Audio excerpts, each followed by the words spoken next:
This is part 3 of our web series, and today we are interviewing Tracy Makarwich from eTrace IT Consulting. How's it going, Tracy? Good, thank you.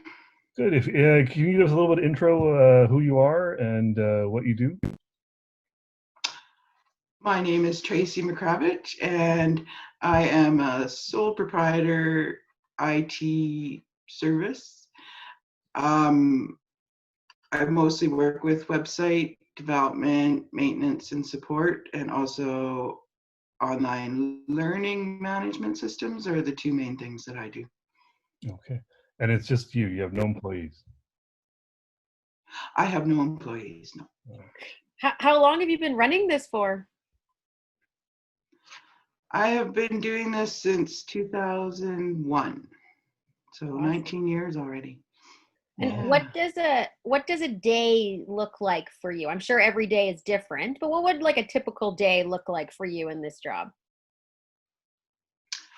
Yeah, you're right. So I work on usually maybe a half a dozen contracts at any given time. So I bounce around, which is what I really like about my job.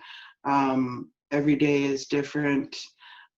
Generally, I'm doing website updates. I'm working on a project like implementing an online learning system. I might be creating some courses. Some of it I do by myself, and other stuff I work with in groups. So typically now we do Zoom meetings, but pre-pandemic, I would have gone to people's offices and met with them from time to time. Yeah, so I bounce around, and I usually work probably 8 to 10 hours a day. Okay. And you kind of answered this, but what is the best part of your job, and what was the most interesting thing that you've done in your career thus far? I really enjoy working independently. I do live outside of Whitehorse, so the fact that I can work remotely is huge for me. You can see from my background, I live on a little lake. So the least amount of time I have to spend in Whitehorse, the better. So for me, working independently is huge, but I also do like having human contact. So I have the best of both worlds, where some of my contracts I work independently, and other ones I do work in groups with other people. So that's probably what I like the most. And also being able to determine what projects I work on, who I work for is a pretty big advantage. And yeah, sorry, what was the other question? What's the most interesting thing? Interesting thing you've done in your career thus far.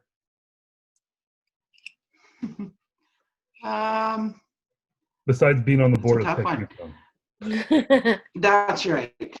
That's right.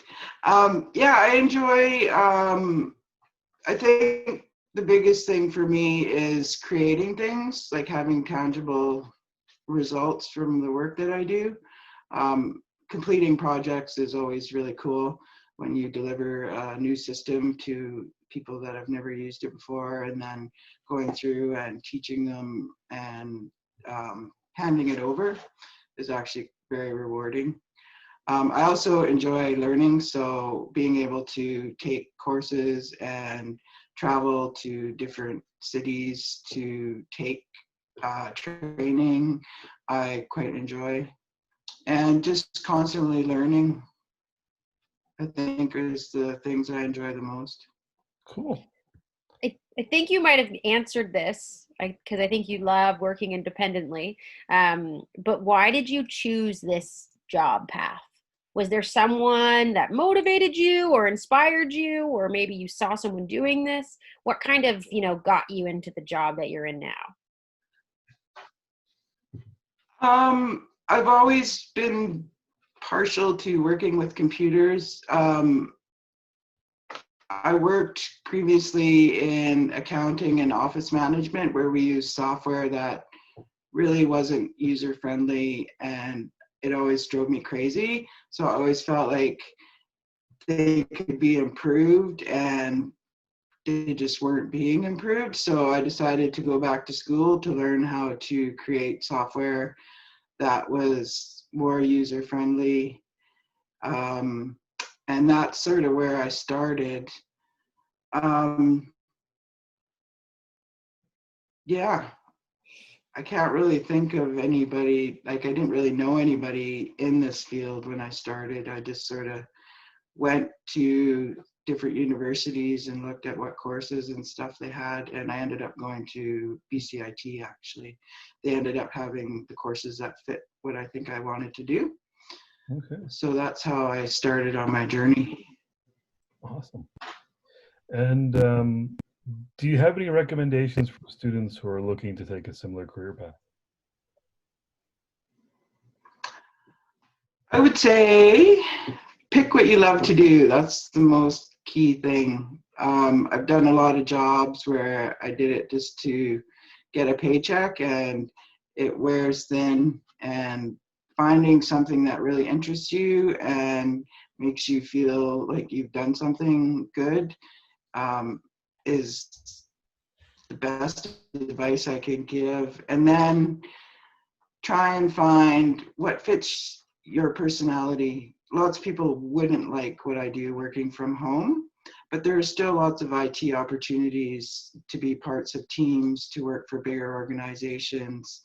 That's the great thing about IT is you could really run the gamut on what you choose to do. Yeah, and getting an education obviously is important. A lot of the technical schools have some great IT programming. You can do anything from project management to programming to teaching to what else? Website development, testing software. There are so many different opportunities. You just sort of have to pick what you think would suit your personality, I think is the biggest key. That's what I feel like we keep hearing about tech, is that every job is so different. And, you know, you can be working like on a lake from your house, or in a downtown busy area, or from a place like you construct. Like, it's constantly so diverse, which is really cool to see. It feels like it would fit a lot of personalities, which is really helpful. It's kind of finding which niche, you know, would be the ideal for that person. Exactly. That's totally it. It's to choose what you love to do and then go out and find where you fit. Yeah. The opportunities are endless. Gotta find them. That's awesome. Is there, because you started your own business, is there a piece of advice you'd give to somebody, maybe not a student, maybe somebody who's just starting their career? Would you give a piece of advice to them on starting their own business? I think for me, what gave me a bit of a head start was that I had been working in accounting and office management for a long time before I switched careers. So that really helped me to know how to run a business, not necessarily an IT business, but just business in general. So I would say having some type of, if you don't have business experience, maybe a few business admin courses would definitely help you.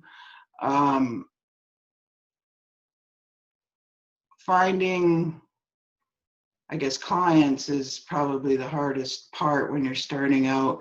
So networking to get into the right circle of opportunities, I guess, would be really important. So groups like Tech Yukon, where you could meet people working in similar jobs and they might be able to introduce you to opportunities that you wouldn't know about.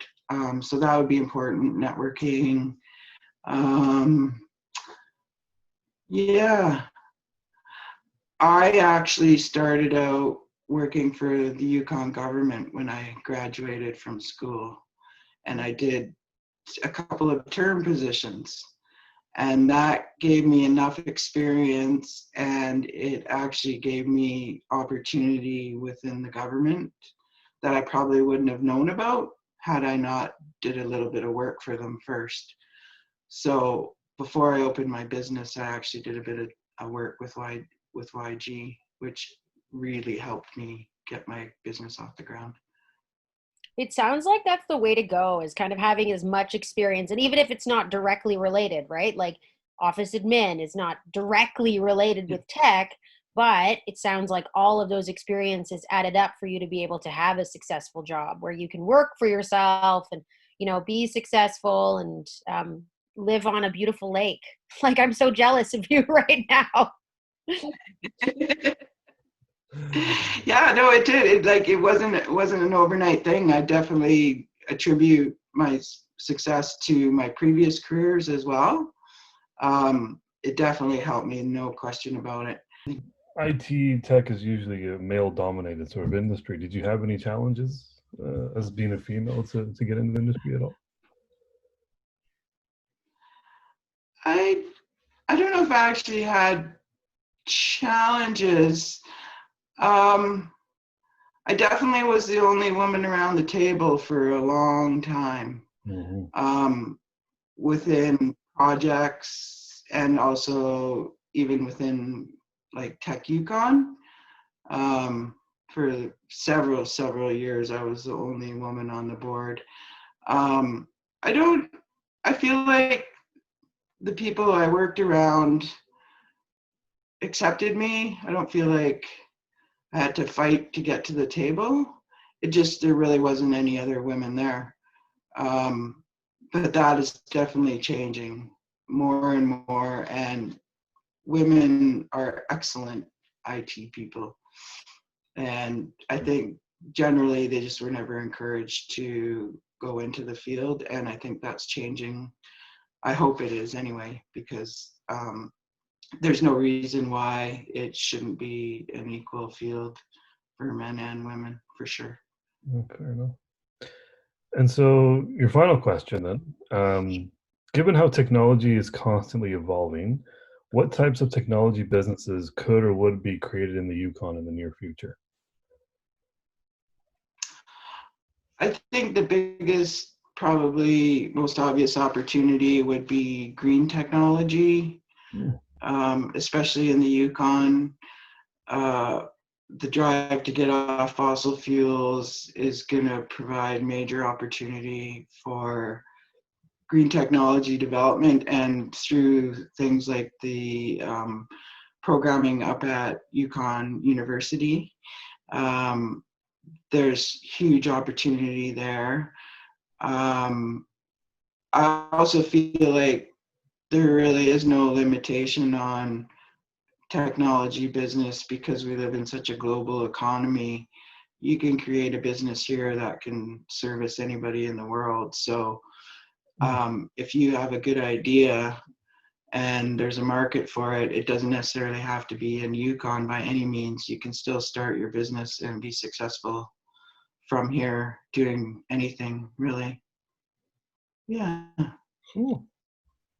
Okay. Any follow-up, Sam? No, I'm just curious if this pandemic has drastically changed your business or if it's stayed the same. I mean, you said you've been really busy for many months now, so maybe it's helping slow it down. But what's your kind of take on your tech sector and the pandemic happening?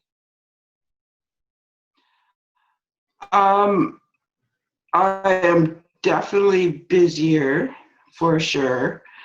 One of my clients I was supporting with in-house IT support, and they have gone to work remotely now. So